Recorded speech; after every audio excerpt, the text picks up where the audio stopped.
जय साई राम। और कैसे हैं आप सब। मनु सोनी यूट्यूब में आपका हार्दिक स्वागत है। और आज का जो विषय हमारा वो है नवजात शिशु के ऊपर। जी हाँ, बिल्कुल। नवजात शिशु की केयर, उसकी जो डेली रूटीन में जो उसके लिए होता है वो क्या करना चाहिए हमें और क्या नहीं करना चाहिए, दोनों ही चीज़ें आपको बताऊंगी। और आजकल के बच्चे थोड़ा डर जाते हैं, बच्चे नहीं उनको इस तरीके से मालूम होता है। और बहुत सारी चीज़ें होती हैं, छोटी छोटी बातों के लिए डॉक्टर को चले जाते हैं पास में, तो घबराने की ज़रूरत नहीं होती है बेटे। घर में भी कुछ चीज़ें ऐसी होती हैं हमारी जो हम घर में भी अपने बच्चों की केयर कर सकते हैं। और एक बात मैं बताऊं, जो दवाई आप बाहर से जो लेते हैं, जो आप डॉक्टर के पास जाते हैं, तो छोटी छोटी सी चीज़ों को लेके आप इशू को लेके डॉक्टर के पास जाते हैं, उन चीज़ों से सिर्फ़ और सिर्फ नुकसान होता है, टाइम वेस्ट होता है, पैसे ख़राब होते हैं। हाँ, अगर कोई इस तरीके की प्रॉब्लम है, वाकई में आपको लगता है कोई बात है, तो आप जाइए, बिल्कुल डॉक्टर की सलाह लीजिए, लेकिन अच्छी डॉक्टर की। जी हाँ, उस तरीके के डॉक्टर के नहीं जो कि सिर्फ़ और सिर्फ फीस बनाने में विश्वास रखते हैं। इन सब चीज़ों को आप बिल्कुल देख के, सोच के, परख के, बिल्कुल जब आप एक सही डॉक्टर का चयन करें। और इस चीज़ के ऊपर भी मैं किसी दिन वीडियो बनाऊंगी। फ़िलहाल तो मैं आपको बच्चों के लिए बताऊंगी कि बच्चे के लिए क्या करना चाहिए। देखिए, एक नवजात शिशु के लिए बहुत केयरफुली हमें रहना पड़ता है। उनकी जब बच्चा होता है तो सबसे पहले आप जो बच्चे का जो रूटीन होता है, बच्चे को आप गुनगुने पानी से ही नहलाएं। माता के जब भी माता मतलब माँ जब भी अपने स्तनों का दूध पिलाए, तो अपने स्तनों को ज़रूर वॉश करें गर्म पानी से, बिल्कुल गर्म पानी से वॉश करके जब आप बच्चों को पिलाएं। और जब आप नहाती हैं तो गर्म पानी की धार एक ऐसे लगा के छाती पे हाथ, और गर्म पानी की धार जरूर डालें थोड़ा शरीर में। ऐसा नहीं कि आपके जब तक शरीर में वो चुभेगा नहीं ना पानी, जब तक लगेगा नहीं कि हाँ गर्म है, थोड़ा आपको गर्म पानी बर्दाश्त करना पड़ेगा। लेकिन जब वो गर्म पानी आपके स्तनों पे पड़ता है ना, तो आपकी नसें खुल जाती हैं, दूध उभर के आता है। और ज़रूर आप दूध ज़रूर पिएं। इस चीज़ का आपको ध्यान रखना है कि आपको दूध ज़रूर पीना है। और दूध में अगर उतरने में दिक्कत आ रही है तो आप जीरे का भी सेवन करें। आप जीरे की फंकी लें, दूध बिल्कुल गारंटेड उतरेगा अगर आप जीरे की फंकी लेंगे। और ये हलवा वगैरह जो बना के खिलाया जाता है वो इसीलिए बना के खिलाया जाता है। तो बच्चे की सबसे पहले आप बच्चे की नाभि में हमेशा सरसों का तेल अजवाइन वाला आप गर्म करके रखें। अजवाइन डाल के तेल को गर्म करके ज़रूर रखें। और अजवाइन डालें, नहीं तो लहसुन भून लें, अजवाइन डाल लें। जो भी लहसुन अजवाइन दोनों ही बराबरी का काम करते हैं। तो सरसों का तेल आप गर्म करके ज़रूर रखें। और अपनी भी मालिश करें या करवाएं शरीर की।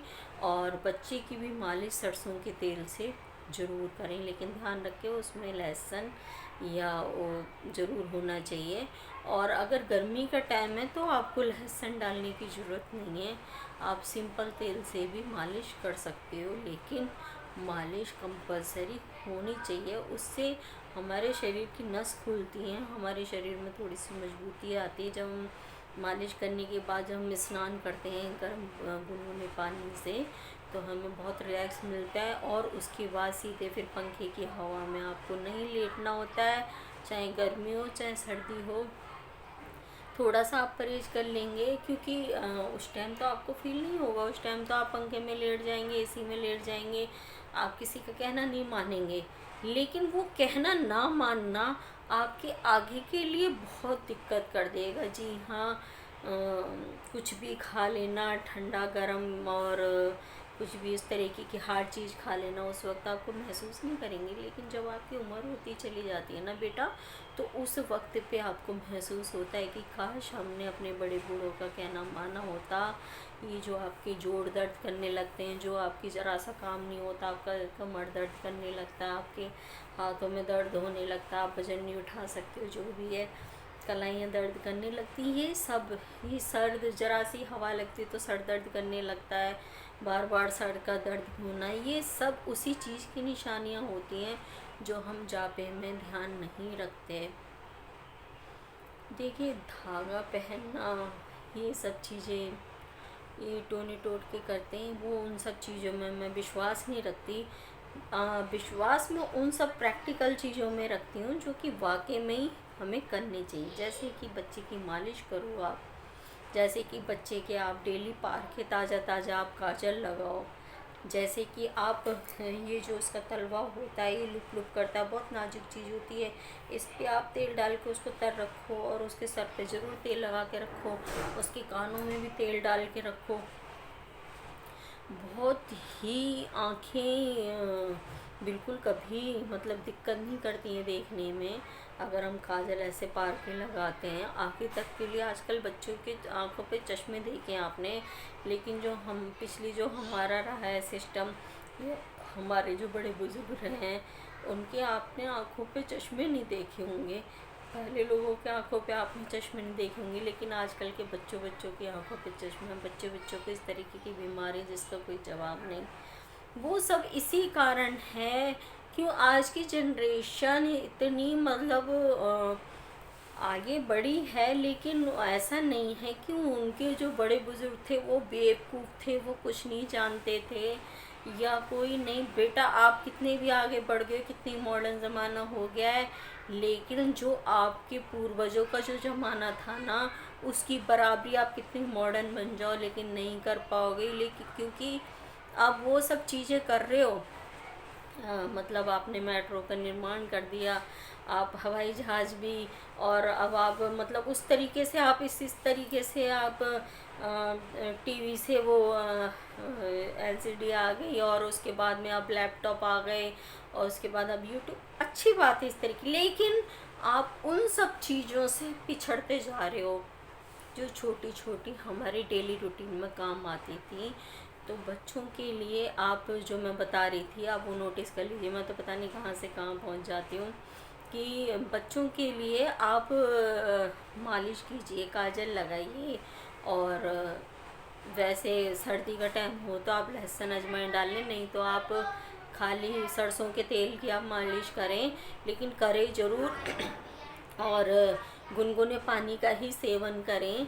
अगर घर में फ़िल्टर नहीं है तो आप गुनगुना पानी करके रख लें और वही पिएं। बर्फ़ का पानी यूज़ तो वैसे साधारण इंसान को भी बर्फ़ का पानी यूज़ नहीं करना चाहिए, और गुनगुने पानी को पीने के बाद में बहुत सारी बीमारियां दूर होती हैं। तो आप प्लीज़ गुनगुने पानी का इस्तेमाल कीजिए, और बच्चे को अगर ग्राइप वाटर पिला सकते हैं आप गर्मियों में, अगर उसका पेट ख़राब है तो आप उसको घुट्टी पिला सकते हैं, अगर उसका पेट फूल रहा है, गैस बन गई है या बच्चे के पेट में दर्द है तो आप हींग घोल करके, अच्छी वाली हींग रखिए आप घर के अंदर। जब भी आपके घर में छोटा बच्चा है तो उसकी हींग को आप थोड़ी सी उसको चटा भी दीजिए और उसके पेट पे भी लगाइए, तुरंत किसी भी तरह का बच्चे का दर्द होगा वो बंद हो जाएगा। छोटे बच्चे के घर में हींग ज़रूर रखिए, और हींग बच्चे को भी दीजिए और बच्चे को भी दीजिए, दोनों के लिए बहुत ज़रूरी होती है। हींग को ज़रूर उसकी खिचड़ी या दलिया जो भी आप बनाते हैं उसके बच्चे के लिए तो उसमें घेरिए, और उसके बाद में आप बच्चे के सर में ज़रूर तेल लगाइए, कानों में भी तेल लगाइए, और बच्चे को इस तरीके से आप रखिए। और खाने सिर्फ माता का दूध ही बच्चे को कम से कम, ज़्यादा नहीं तो 2 साल तक पिलाना चाहिए। अगर किसी वजह से आप नहीं दूध उतर पा रहा है या किसी वजह से आप नहीं पिला पा रही हैं, कोशिश करें। वैसे अगर फिर भी 10% मैं कहूँगी, 10% 90% मैं यही कहूँगी कि आप अपना दूध का सेवन कराएं। अगर 10% नहीं हो पाता है तो आप गाय का दूध पिलाएं और कोई दूध बच्चे को ना पिलाएं। और साथ में धीरे धीरे करके जब बच्चा बड़े होने लग जाए तो उसको दाल का या चावल का पानी पिलाएं, धीरे धीरे करके उसको उबले हुए आलू आप थोड़े थोड़े खिलाना शुरू करें उसको, नमक डाल करके। पर आयोडीन थैली वाला नमक बिल्कुल भी यूज़ ना करें, सादा नमक यूज़ करें। बिल्कुल किसी भी तरह के घर के अंदर ये आयोडीन की नमक होना ही नहीं चाहिए। ये बहुत सारी बीमारी को न्योता देता है, बहुत नुकसान पहुंचाता है। आप सिर्फ़ और सिर्फ सेंधा नमक इस्तेमाल करिए। डली वाला जो नमक आता है आप उसको मिक्सी में ग्राइंड कर लें। मैं कई वीडियो में ये चीज़ बता चुकी हूँ, तो आप इस तरीके से करें और बच्चे को डेली नहलाएं। और ये ना सोचे कि बच्चे को सर्दी नहीं लग जाएगी, आप डेली मालिश करके डेली नहलाने की बच्चे को आदत डालें। उससे बच्चा सोएगा, स्वस्थ रहेगा।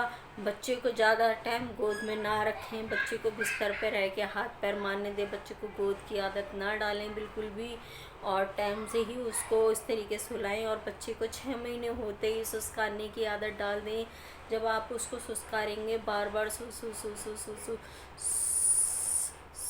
आपने देखा होगा, नहीं देखा तो मैं बता रही हूँ, जब आप इस तरीके का आवाज़ करते हैं ना, खासकर मामा शुरुआत करे ऐसे करके, जब वो करेगी ना उसको पैंट ना और या टिकॉन वगैरह जो भी है, 6 महीने से आप उसको इस तरीके की आदत डालते देखें, बच्चा सुसु करना शुरू कर देगा। माँ जो सिखाए और बच्चा ना सीखे, ऐसा कैसे हो सकता है? आखिर उसके पेट में से निकला है वो, और 9 महीने पहले से उसका रिश्ता जुड़ा होता है। तो आप टेंशन मत लीजिए, आप ये मत सोचिए कि 6 महीने का बच्चा क्या जानेगा। आप भूल रही हैं कि 9 महीनों पहले भी आपकी कोख में रह चुका है, आपकी भाषा को 9 महीने पहले से जानता है। तो आप 6 महीने के बच्चे को सुस्काने की आदत डालिए, आपकी टेंशन ख़त्म हो जाएगी कि बिस्तर में बच्चा सुसु करना बंद कर देगा। और वो जब भी रोएगा आपको, मतलब एक बच्चे को आप देखना, बच्चा पहले ही आपको एक वो दे देगा कि हाँ इशारा, और आप समझ जाओगे कि अब बच्चा सुसु करने वाला नहीं। तो आप हर आधे घंटे या पौन घंटे में उसको सुसु के लिए इस तरीके से सुस्कारें। और जब आप थोड़े दिन आप ये काम करोगे ना, आधे पौने घंटे बाद आप उसको सुस्कारेंगे, तो फिर वो उसकी रूटीन में आ जाएगा, फिर वो खुद ही आपको वो करने लग जाएगा, मतलब किसी न किसी तरीके से इशारा देने लग जाएगा। तो वीडियो बहुत लंबी हो रही है, और आप इन सब कामों को करें और देखें। ये कुछ छोटे छोटे इस तरीके की चीज़ें होती हैं जो हमारे जीवन में बहुत ज़रूरी होती है, इनको रूटीन से करें, कोई दिक्कत नहीं होती इन सब चीज़ों से। डॉक्टर के कहने में ना आए, पिछले चीज़ों में अगर इतनी दम नहीं होता तो ये ऐसी नहीं चली आती। तो प्लीज़ इन सब चीज़ों को करें, और बेफालतू में अपना टाइम पैसा डॉक्टर के पास जाके बर्बाद ना करें। उसको आप अपने बच्चे के भविष्य के लिए लगाएं। हंसते रहें, मुस्कुराते रहिए, और मुझे दीजिए अब इजाज़त। मैं नेक्स्ट वीडियो मिलती हूँ। जब तक के लिए जय साईं राम।